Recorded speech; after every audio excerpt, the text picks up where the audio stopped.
Good morning बच्चों। मैं doctor सुधा मित्तल। बच्चों, अपन ने पिछले कम्युनिकेशन वाले वीडियोस में अध्ययन किया था कम्युनिकेशन क्या है, उसकी क्या विशेषताएं हैं, उसके बैरियर्स, रेमेडीज, टेक्स्ट्रा। आज अपन अध्ययन करेंगे मॉडर्न टेक्निक्स ऑफ कम्युनिकेशन। संप्रेषण की आधुनिक तकनीकें कौन कौन सी होती हैं। प्राचीन काल में संप्रेषण के साधनों तकनीकों का अभाव होने के कारण मानव आवाज देकर अथवा संप्रेषक को भेजकर संदेश भेजा जाता था। कई बार तो समय एवं दूरी को ध्यान में रखकर संदेश भेजना कठिन था, किंतु वर्तमान में हम देख रहे हैं कि संप्रेषण की तकनीकों का बहुत अधिक विस्तार और विकास इतना हो गया कि कल्पना ही नहीं की जा सकती है। इसलिए इंटरनेशनल लेवल पर सूचना उपलब्ध होने के आर्थिक, सामाजिक, राजनीतिक घटनाओं पर भी संप्रेषण की नई टेक्निक्स का प्रभाव हम देख रहे हैं। और इन कम्युनिकेशन टेक्निक्स के आधार पर सेकंड्स में सूचनाएं या संदेश इधर से उधर पहुंचाए जा सकते हैं। इस प्रकार की संप्रेषण की जो आधुनिक तकनीकें हैं वो निम्नलिखित हैं। जैसे फैक्स। फैक्स शब्द अंग्रेजी भाषा के फैसिमाइल से बना है। इसमें फेज शब्द का अर्थ बनाना एवं सिमाइल का अर्थ उसी तरह से है। इस प्रकार शाब्दिक अर्थ मूल दस्तावेजों की फोटोग्राफी भेजने से है, किंतु विस्तृत रूप में मुद्रित हस्तलिखित संदेश या सूचना को टेलीफोन द्वारा एक स्थान से दूसरे स्थान पर मूल दस्तावेज की फोटोग्राफी भेजने को फैक्स के नाम से संबोधित किया जाता है। Second, email. ईमेल संप्रेषण की एक ऐसी तकनीक है जिसके अंतर्गत कंप्यूटर के द्वारा संदेश या पत्र को प्रेषित किया जाता है, जिसकी विषय सामग्री वाई प्रोसेसर द्वारा तैयार की जाती है। इसके पश्चात विषय सामग्री को टेलीफोन नेटवर्क द्वारा प्रेषित कर दिया जाता है। विषय सामग्री या संदेश संबंधित व्यक्ति के कंप्यूटर के मॉनिटर पर प्रदर्शित हो जाता है। यह संबंधित व्यक्ति के उस समय उपलब्ध होने पर संदेश कंप्यूटर में संचालित हो जाता है। जबकि संबंधित व्यक्ति कंप्यूटर ऑन करता है, संदेश मॉनिटर पर दिखाई देने लग जाता है। ईमेल तकनीक से विभिन्न एडवांटेज हैं। इसके द्वारा एक व्यक्ति से दूसरे व्यक्ति तक संदेश अन्य साधनों की अपेक्षा अधिक तेज गति से एक स्थान से दूसरे स्थान तक भेजा जा सकता है, और इस तकनीक से समय एवं कागज दोनों की बचत होती है और ये काफी सस्ती तकनीक है। Third, video conferencing.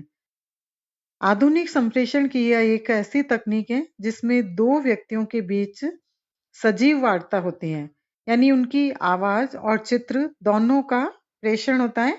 व्यक्ति एक दूसरे को देख सकते हैं और एक दूसरे की आवाज भी सुन सकते हैं। इसके अतिरिक्त इसमें सांकेतिक संप्रेषण का प्रयोग अधिक किया जाता है, जैसे हाव भाव, भाव भंगिमा एवं मुखाभिव्यक्ति आदि। वीडियो कॉन्फ्रेंसिंग की जो प्रोसीजर है वो दो प्रकार से की जा सकती है। जब हम कंप्यूटर की सहायता से इस तकनीक का प्रयोग करते हैं तो हमें टेलीफोन, कंप्यूटर, इंटरनेट और वेब कैमरे की आवश्यकता होती है। और जब हम बिना कंप्यूटर के इस तकनीक का प्रयोग करते हैं तो हमें टेलीफोन, सैटेलाइट, डिजिटल वेब कैमरे और वीडियो कॉन्फ्रेंसिंग मशीन की आवश्यकता होती है। इस तकनीक के जो एडवांटेज हैं, इसमें दो व्यक्तियों के मध्य आमने सामने बात संभव होती है। इस तकनीक में कम समय एवं बिना यात्रा किए हुए भी सीमा का आयोजन किया जा सकता है, और इसमें श्रव्य एवं दृश्य दोनों ही प्रकार के संदेशों का प्रेषण संभव है। इसमें कोई भी संगठन विभिन्न स्थानों पर स्थित अपने कार्यालयों में सूचनाएं अथवा उनके बारे में सहज जानकारी प्राप्त कर सकता है। वीडियो कॉन्फ्रेंसिंग तकनीक छोटे एवं स्थानीय संगठनों के लिए अनुकूल नहीं है, क्योंकि यह महंगी है। फोर्थ है इंटरनेट। इंटरनेट दो शब्दों के योग से बनता है। प्रथम इंटरनेशनल एवं द्वितीय शब्द है नेटवर्क, जिसका अर्थ क्रमशः अंतरराष्ट्रीय या विश्व एवं तंत्र या तकनीक से है। संयोजित रूप से इंटरनेट का अर्थ विश्वव्यापी तंत्र से है। इंटरनेट का जो यूज़ है, प्रयोग है, वो इस प्रकार किया जा सकता है। ई कॉमर्स के लिए सबसे पहले आपके पास क्रेडिट कार्ड होना आवश्यक है। इसके होने से विश्व में कहीं भी किसी भी समय छोटी से छोटी एवं बड़ी से बड़ी वस्तुओं का क्रय विक्रय कर सकते हैं। वर्ल्ड वाइड वेब के द्वारा हम विभिन्न प्रकार की सूचनाएं विस्तृत एवं विषय के अनुसार प्राप्त कर सकते हैं। ई बैंकिंग अर्थात इलेक्ट्रॉनिक माध्यम की सहायता से विश्व में ग्राहकों द्वारा दिन रात आधारित बैंकिंग लेन देन करते हैं। चैट रूम के माध्यम से वक्ता एवं श्रोता आपस में बातचीत के साथ साथ एक दूसरे को वेब कैमरे के द्वारा अपने अपने कंप्यूटर स्क्रीन पर देख भी सकते हैं। इंटरनेट ब्रांच एवं उनके मुख्यालयों द्वारा आपस में संदेश भेजने के लिए प्रयोग किया जाता है। फिफ्थ जो इसकी टेक्निक है, एसएमएस। एसएमएस का पूरा जो नाम है वो है संक्षिप्त संदेश सेवा, शॉर्ट मैसेज सर्विस। यह संप्रेषण की एक ऐसी तकनीक है जिसके माध्यम से एक पक्षकार दूसरे पक्षकार को किसी भी मोबाइल पर कोई भी संदेश लिखकर भेज सकता है। एसएमएस करने की विधि, सर्वप्रथम मोबाइल फोन में मेन्यू में जाएं, संदेश विकल्प का चयन करें, सही संदेश का चयन करें। चयन करने के पश्चात जो भी लिखना हो लिखें। जिस मोबाइल पर संदेश भेजना हो उसका नंबर टाइप करें और संदेश भेजने का विकल्प चयन करें और अंत में संदेश पहुंचने की रिपोर्ट भी वापस इस विधि में मोबाइल पर आ जाती है। एसएमएस का एक प्रकार एसएमएस अर्थात बहुमाध्यम संदेश सेवा, मल्टीमीडिया मैसेज सर्विस भी होता है, जिसके द्वारा आप किसी को भी फोटो, छोटी फिल्म अथवा कोई क्लिप भेज सकते हैं। सिक्स्थ टेक्निक है सेल्यूलर फोन्स। सेल्यूलर शब्द अंग्रेजी भाषा के सेल से बना है, जिसका अर्थ कोशिका से होता है। अतः जिन कोशिकाओं के माध्यम से फोन्स पर संदेश भेजा जाता है तो उसे सेल्यूलर फोन कहते हैं। यह वायरलेस का एक संशोधित रूप है।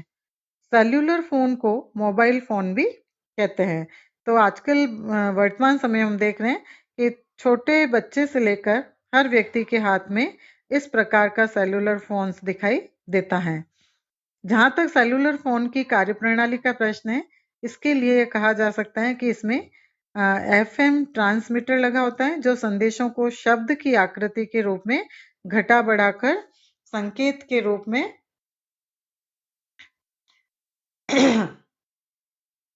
संकेत के रूप में प्रसारित करता है। इस यंत्र में एंटीना लगा होता है, इसलिए जैसे ही कोई संदेश आता है घंटी बजने लग जाती है और बटन दबाते ही इसका संपर्क अपने क्षेत्र के ट्रांसमीटर से जुड़ जाता है, जो रेडियो तरंगों के माध्यम से हम तक संदेश देता है। सेल्यूलर फोन्स के कुछ एडवांटेज हैं। यह एक छोटा सा यंत्र होता है जिसे आसानी से लाया ले जाया जा सकता है। सस्ता है क्योंकि इसमें केबल की आवश्यकता नहीं होती है। चूंकि हमारे पास ही होता है इसलिए किसी भी भाषा में संदेश प्राप्त किया जा सकता है और भेजा जा सकता है। और इस फोन पर प्राकृतिक आपदाओं का कोई प्रभाव नहीं होता है और इस फोन का परंपरागत टेलीफोन पर भी संदेश दिया जा सकता है और प्राप्त किया जा सकता है। लेकिन इसके कुछ डिसएडवांटेज भी हैं। इसके फोन नंबर याद करने में कठिनाई होती है। सेल्यूलर फोन यंत्र काफी महंगा होता है और इसके गुम होने का भय बना रहता है। सेवेंथ है वॉइस मैसेज सिस्टम। संप्रेषण की यह एक ऐसी तकनीक है जिसके अंतर्गत अनुपलब्ध व्यक्ति के लिए संदेश छोड़ने हेतु प्रयोग की जाती है। इस तकनीक में संप्रेषणकर्ता अपने संदेश को टेलीफोन के माध्यम से रिकॉर्ड कराकर संबंधित व्यक्ति के टेलीफोन कनेक्शन के वॉइस मेल बॉक्स में डाल देता है और इसके साथ साथ अपना नाम, पता एवं टेलीफोन नंबर भी डाल देता है। इसके पश्चात यह संदेश एक फोन पर पहुंच जाता है जिसे वह व्यक्ति बाद में सुनता है। इसके जो एडवांटेज है, इसमें व्यक्ति के उपलब्ध नहीं होने पर भी संदेश मिल जाता है। यह कम खर्चीला है क्योंकि एक बार संदेश भेजने के बाद दोबारा भेजने की आवश्यकता नहीं होती है। इस तकनीक में समय एवं श्रम की बचत होती है। इस टेक्निक से जिस व्यक्ति को संदेश भेजा गया है, यदि वह किसी अन्य व्यक्ति को संदेश भेजना चाहे तो आसानी से भेज सकता है। नेक्स्ट टेक्निक है वेबसाइट्स। वेबसाइट्स का पूरा नाम वर्ल्ड वाइड वेबसाइट है। यह संप्रेषण की एक ऐसी तकनीक है जिसमें कई संस्थाएं या संगठन अपनी वेबसाइट बना लेते हैं ताकि अपने संदेश अनेक लोगों तक पहुंचा सके। ये सूचनाएं अपनी नीतियों, उत्पादों, पाठ्यक्रमों, मेडिकल सलाह एवं प्रगति आदि के बारे में अपने विस्तार कार्यक्रम तैयार करके वेबसाइट बना लेते हैं। इस प्रकार की सूचनाओं में रुचि रखने वाला व्यक्ति इन साइट्स पर पहुंचकर अपने लिए आवश्यक सूचना प्राप्त कर सकता है। आजकल अधिकांश विश्वविद्यालय, संगठन, इंटरनेशनल इंस्टीट्यूशन, MNCs, मेडिकल विज्ञान से जुड़ी संस्थाएं आदि अपनी वेबसाइट बनाने लगे ताकि जिस व्यक्ति को जिस संस्था की सूचनाएं चाहिए वह साइट से प्राप्त कर सकता है। इसके एडवांटेज हैं, यह जनसंपर्क का सर्वश्रेष्ठ माध्यम है। व्यक्ति को घर बैठे सभी प्रकार की सूचनाएं मिल जाती हैं एवं भेजी जा सकती हैं। इससे समय, श्रम एवं धन अधिक खर्च करने की आवश्यकता नहीं है। नेक्स्ट है लेन। लेन का पूरा नाम लोकल एरिया नेटवर्क है। आधुनिक संप्रेषण की इस तकनीक में किसी संस्था या संगठन एक ही स्थान या भवन में स्थापित एक सीमित परिधि में स्थापित सभी कंप्यूटर्स को जोड़ देने से एक कंप्यूटर में डाली गई सूचना सभी कंप्यूटर्स पर स्वतः ही उपलब्ध हो जाते हैं। जैसे बैंक, बीमा कंपनियां, सूचना संगठन आदि में ये सब देखा जा सकता है। यह सरल और उपयोगी तकनीक है क्योंकि एक कंप्यूटर में सूचना डालने से सभी कंप्यूटर्स पर वही सूचनाएं उपलब्ध हो जाती हैं। प्रत्येक सूचना के लिए एक ही कंप्यूटर पर्याप्त है। संस्था या संगठन के भीतर संदेशों का तत्काल आदान प्रदान किया जा सकता है। और नेक्स्ट टेक्निक है मैन एवं वैन। मैन एवं वैन का पूरा नाम क्रमशः metropolitan area network and wide area network है। ये दोनों तकनीकें लैन प्रणाली का विस्तृत रूप है। जब आपस में जुड़ने वाले कंप्यूटर्स की परिधि सीमित परिधि से तो कुछ किलोमीटर या कुछ शहरों तक बढ़ जाती है तो मैन प्रणाली के नाम से जानी जाती हैं। और एक मैन प्रणाली से कई लैन प्रणालियों को जोड़ दिया जाता है और यह परिधि संपूर्ण डेटा या किसी महाद्वीप तक बढ़ जाती है तो यह वैन प्रणाली कहलाती है। इस प्रकार एक वैन प्रणाली से कई मैन प्रणालियां जुड़ी होती हैं, जैसे ATM। तो इस प्रकार के जो ये टेक्निक्स हैं ये वर्तमान समय में यूज की जाती हैं और कम्युनिकेशन के लिए इन तकनीकों के माध्यम से तुरंत सूचनाएं और संदेशों का आदान प्रदान आसानी से किया जा सकता है। इसीलिए इनको मॉडर्न टेक्निक्स के नाम से जाना जाता है। धन्यवाद बच्चों।